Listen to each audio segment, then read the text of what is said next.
A lot of people have mixed feelings about this. Many would say that this is quote unquote quitting on your team, but I strongly disagree. I like to call it a business decision, but hey, that's just me.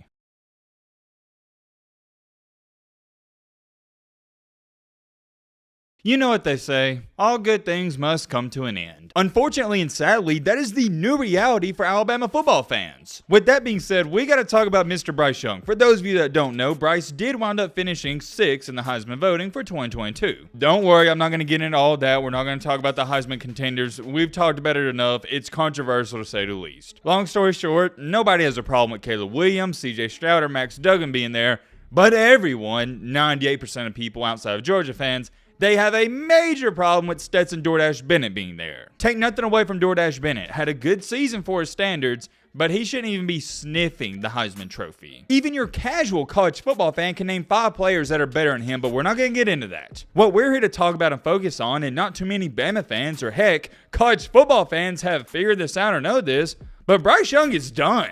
More than likely, unless something crazy happens, he's not going to play another game of college football. We're going to talk all about that, but also we got to talk about this controversy going on with the Bolitnikoff Award winner. Yeah, let's just say a lot of people, they're mad about this, and I get it. Don't even try to act brand new around here. You know it's going to be a jam-packed video, but real quick, we are on the road to 250,000 subscribers before Christmas, and we are less than 2,500 away. If you like college football content and you're not subscribed, what are you doing? Consider subscribing. If not, that's cool too. All right, Matt, blah, blah, blah, shut up. Now, without further ado, let's get into it. I say we start out hot. Take a look at this. Let's be real for a second. Bryce Young hasn't achieved close to... Sorry, I'm laughing. I can't believe this person being serious. Bryce Young hasn't achieved close to what Stetson Bennett has in college football. Yet, the national media will continue to try and write their silly narratives. Stetson has earned more straight facts, 100 emoji. And go figure, a Georgia fan wrote this, and let me just make this clear. I don't wake up every single day trying to hate on DoorDash Bennett. I like the guy as a person. But at the end of the day, when we're talking about football, and I gotta talk about DoorDash Bennett, I'm not gonna sit up here and act like he's a great college quarterback. I'm not gonna sit up here and act like, okay, yeah, he deserved a spot at the Heisman ceremony because of what he's been through. He's got a great story and blah, blah, blah, blah. To be honest, I don't care about your feelings. You know what I do believe in? Putting the 4 best players at the ceremony. Some years it's 4, some years it's 3, 5, whatever. Bottom line is, Bennett did not deserve to go there over like 8 other dudes. Like I said in the intro, I don't want to talk too much about that. What I'm here to talk about is, why does this tweet have over 600 likes? You know what that tells me? Over 600 people agree with it. So let me know in the comment section, do people actually believe that Bennett's accomplished more than Bryce Young? I know what everybody's going to say. Well, Matt, Bryce Young didn't win a championship, and what if Bennett wins this year? That means he has 2. I see where you're coming from when you say that, but let me offer you this perspective. Alabama's former quarterback, A.J. McCarron, he won 2 national championships, and yet I would never even think about comparing Bryce Young and A.J. McCarron. It's not even debatable. Was A.J. McCarron a good quarterback game manager? Yes, he's what we needed at the time. He was awesome when we had him.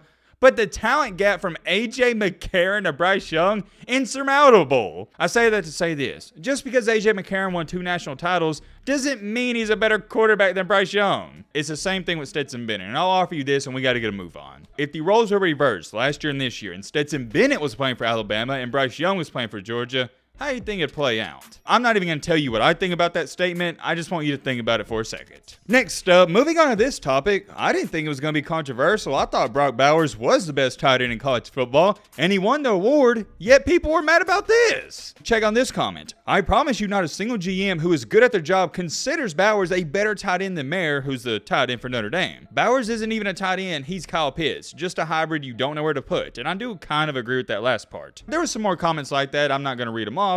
But when it comes down to it, I just don't see how anybody can say that Bowers didn't deserve to win. This guy's just a flat-out monster, and to say that he's a quote-unquote hybrid, they're trying to say it and act like that's a bad thing when it's not. What is the NFL leaning towards of? These spread-out offenses where these tight ends, they're fast. Yeah, I think Notre Dame's tight end, he's going to have a great NFL career, but I think Brock Bowers will as well. And if you think that Bowers can't do what a regular tight end does in the NFL, you're out of your mind. Brock Bowers is physical, and nobody talks about that or gives him enough credit on that. He reminds me a lot of a slimmer, thinner, faster, and more explosive Rob Gronkowski. I know that's a hefty comparison, but he deserves it. I mean, this dude's a monster. Once again, congratulations to Brock. He is, no, he's not one of, he is my favorite tight end to watch. And I can't even believe those words just came out of my mouth. Who would think tight end and fun to watch would be put in the same sentence. He's insane, man. He's kind of like a demigod point guard who's 6'7", yet can dribble, pass, shoot, and do everything. Oh, snap. Hold on. I almost forgot to talk about this and bring it up. We got to talk about Tennessee's wide receiver, Jalen Hyatt. He won the Biletnikoff. And it's not so much about him, but everybody's complaining, and they feel like Ohio State's star wide receiver, one of my favorite wide receivers, I think he should be at the Heisman ceremony, Marvin Harrison Jr., he got snubbed. For example, this person said this referring to Hyatt. All he does is run streaks. Harrison has more complete skill set and athletic ability. Under that, if you want stats, then congrats Jalen, but if the award is for the best receiver, how does Marvin not win? There's a bunch of comments like that, and I gotta be honest, I agree with it. As much as I love Jalen Hyatt and Marvin Harrison Jr.,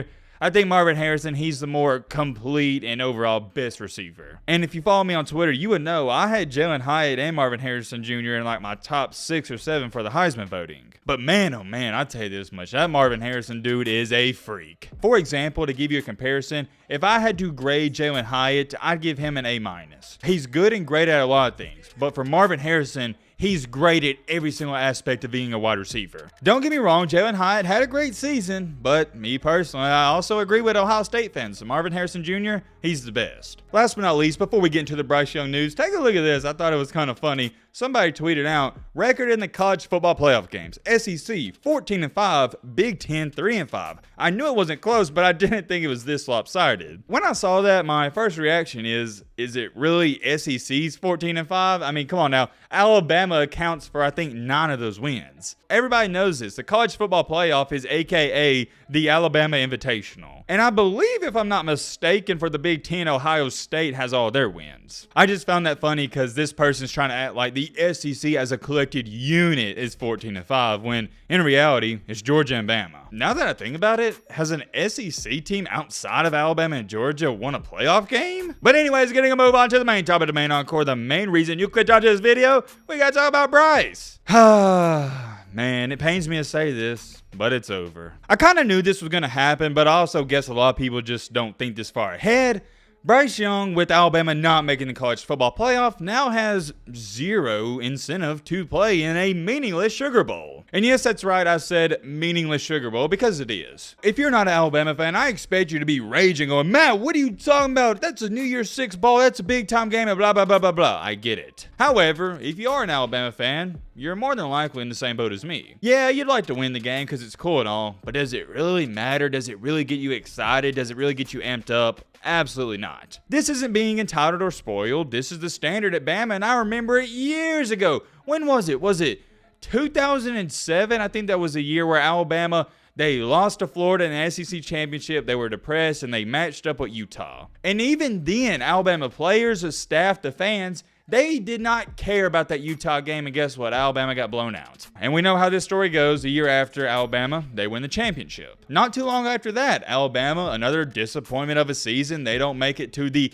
college football championship, and they had to play Oklahoma. On one hand, you had an Oklahoma team who was fired up to be there. I think Trevor Knight was the quarterback. On the other side, you had an Alabama team. They were depressed and mad they didn't make the championship. And what happened? The exact same thing with Utah. We've seen this story before, and I wouldn't be shocked if Kansas State beats Alabama, but different conversation for a different day. You can say what you want, but Alabama players, Nick Saban, everybody within that program, from the fan base to every single person associated with the football team, does not care about the Kansas State Sugar Bowl game. Nobody cares. Like I said, you don't want to lose a game, but it doesn't even matter on the grand scheme of things. I can't dumb it down any more than this. It's championship or bust. That simple. I wish I could sit up here and say, man, I'm so excited for this K-State game. I want to be amped up for Alabama games. That's what makes it so good leading up to it. But I'm not. I'm not going to sit up here and put on some act for you guys and lie to you and say, man, this Kansas State game, this Sugar Bowl, I can't wait for it. We got a lot of bad blood.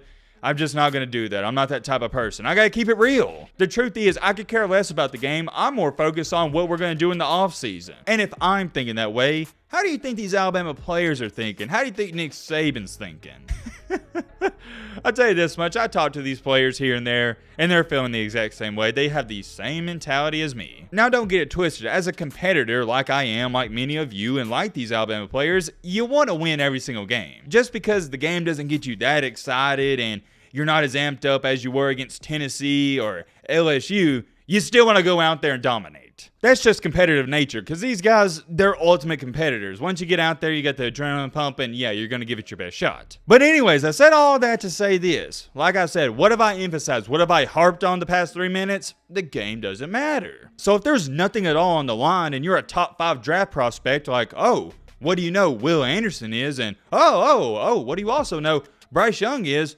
Why in the heck would you go out there and play? This isn't golf, this isn't water polo, this isn't tennis, this is football. I don't think some of you quite understand how much of a pay gap and difference there is from being a top 5 NFL draft pick and a late first round NFL draft pick. Remember last year? We talked about this. I told you Matt Corral shouldn't even think or consider about playing in their bowl game because he could lose out on $2 to $3 million. And what do you know? It happened. Matt Corral gets hurt against Baylor and he immediately drops from a first round pick to a third round pick. The difference from being a first round pick and a second to third round pick is about $3, $4, $5, $6 million, depending on where you're drafted, but at minimum, you're losing $2 to $3 million. And yeah, losing $2 to $3 million, that's a lot of money. There's some speculation that CJ Stroud may be the first quarterback taken off the board, or maybe Will Levis, the quarterback for Kentucky, and Bryce Young, he could fall as late as 3. But at minimum, he is guaranteed at this point in time, without being hurt and whatnot, a top 5 pick. But, and I have a big but,